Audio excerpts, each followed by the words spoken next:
The U.S. Postal Service is also spying on you. Why wouldn't they? FBI is, CIA is, Mark Zuckerberg is, everybody is. So why not the U.S. Postal Service? They come to your house anyways. Why can't they just get a little bit more inside information about you, right? This is a story that was posted over on Yahoo News. Says that the Postal Service is running a covert operations program.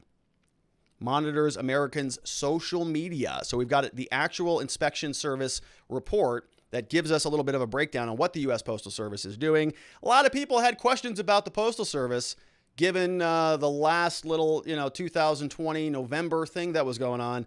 But they're just like the other agencies that exist in our country. They're also doing the same things. So this story says that the law enforcement arm of the Postal Service has been quietly running a program that tracks and collects Americans' social media posts. What?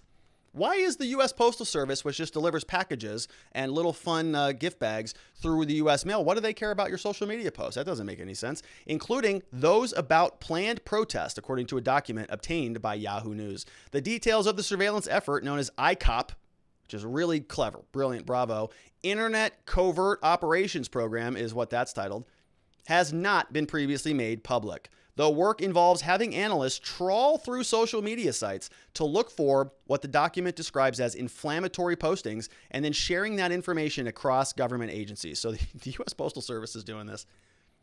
Analysts with the United States Postal Inspection Service, USPS, so the USPS service, that's great, Internet Covert Operations Program monitored significant activity regarding planned protests occurring internationally and domestically on March 20th, says the March 16th government bulletin marked as law enforcement sensitive and distributed through the Department of Homeland Security's fusion centers.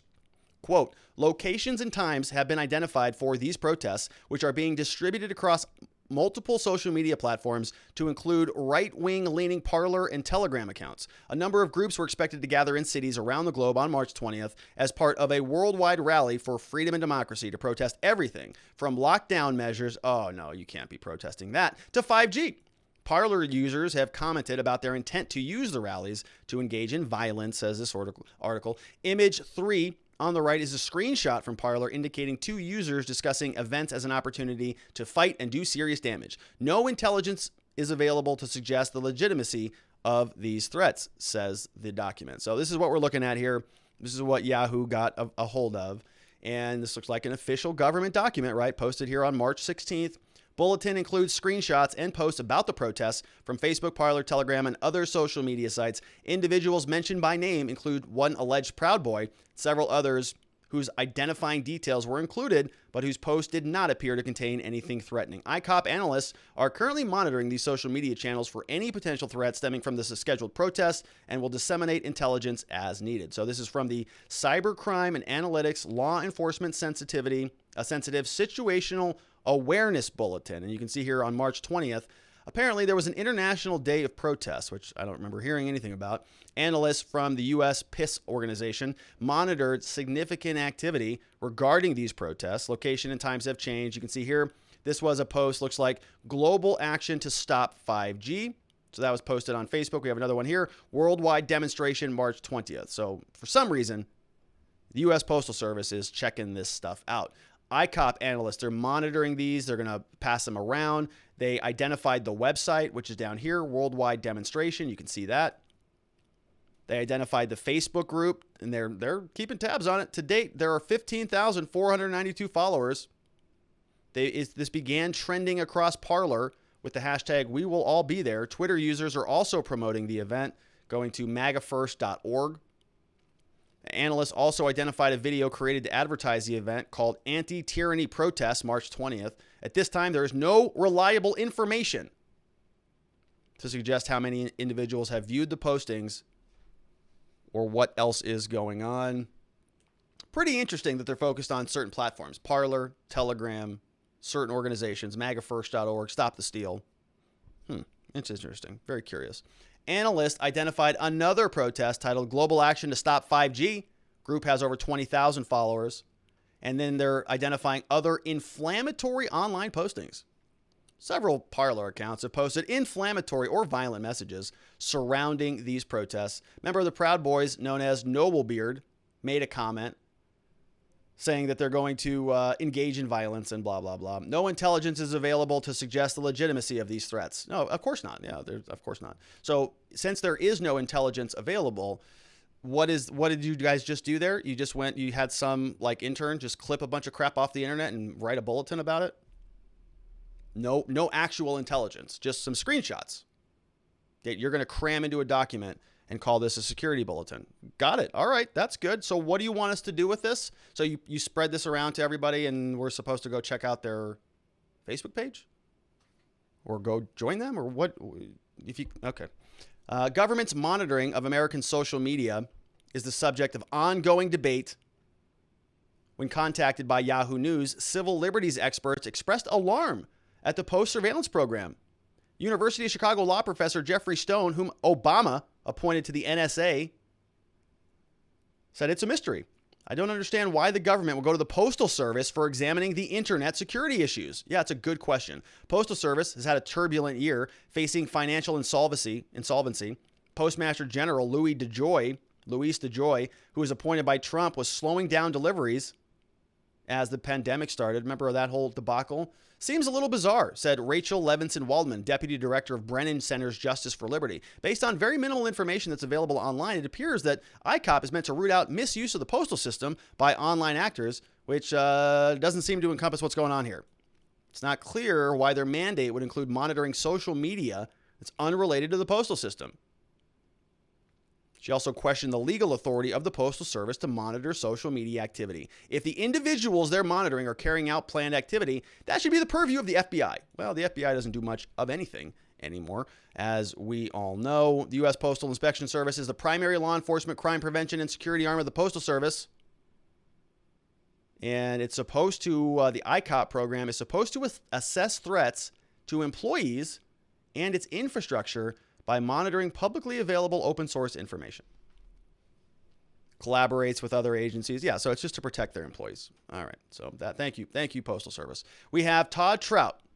Says, do you really think the U.S. Postal Service actually able to collect social media posts? They can't even deliver my packages correctly. It's a good point. It's a fair point.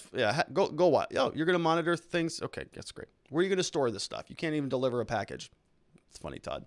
We have Osak says, Rob, so if police can come in and grab your guns, would you be responsible if your gun safe had anti-personnel safeguards in place? If police do not want to get warrant, why should you have to tell them this is inside the home and not outside where there could be more issues?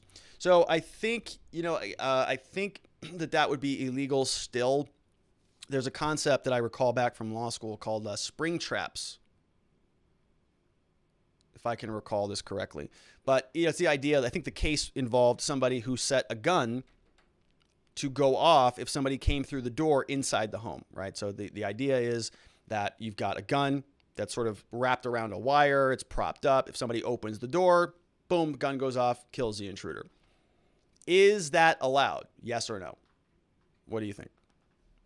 Can you put a gun behind a door so that if somebody opens the door and the gun goes off and shoots them, it's a burglar, they were breaking into your home, can you do that? Generally, the answer is no. You can't do that. You can't just shoot people who are breaking into your house unless there's a threat to your personal safety. You see, that's where the distinguishment comes in. There's a line there.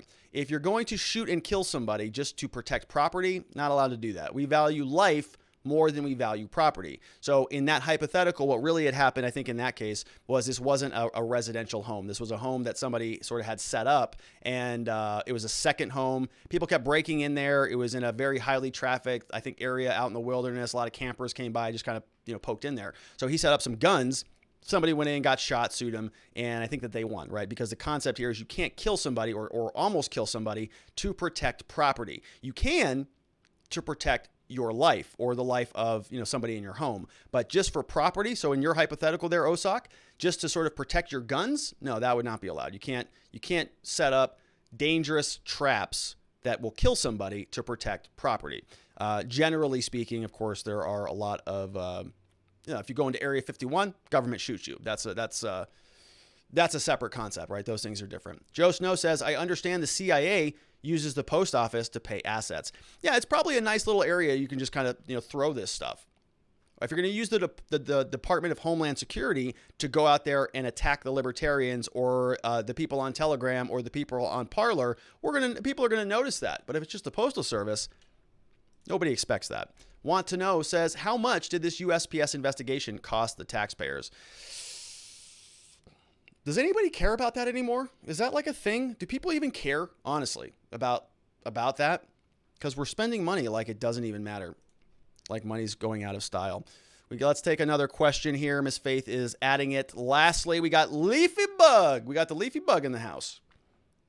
Leafy Bug. That was from Shrek, I'm pretty sure. I'd bet the farm that no one asked the USPS to do this. No doubt some middle management bureaucrat is building their little empire. This whole thing to me of the security guard who always wanted to be a cop but couldn't pass the psych test, acting as though they are a cop. Yeah. I mean, I can't argue with that, Leafy Bug, probably. Right? Everybody wanted to be a part of this anti-insurrection thing. They're all going to save America by taking down those evil MAGA maniacs, and I don't buy it.